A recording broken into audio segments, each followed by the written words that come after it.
大家好，我是Nick, and welcome to Chinese is Easy to Learn.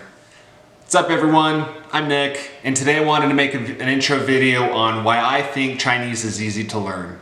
Quick intro to myself. So I lived in Taiwan for 2 years, where I learned the bulk of the Chinese I know today. After coming back to the United States, I attended college, where I ended up graduating with a major in Mandarin Chinese.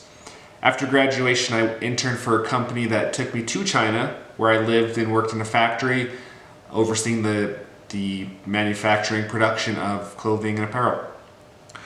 And currently, today I work for a company where I help companies and individuals develop their products and then manufacture those overseas in China.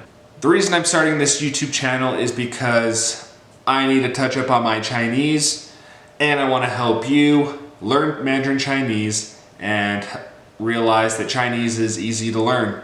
So keep watching, subscribe if you want, and let's go learn some Chinese.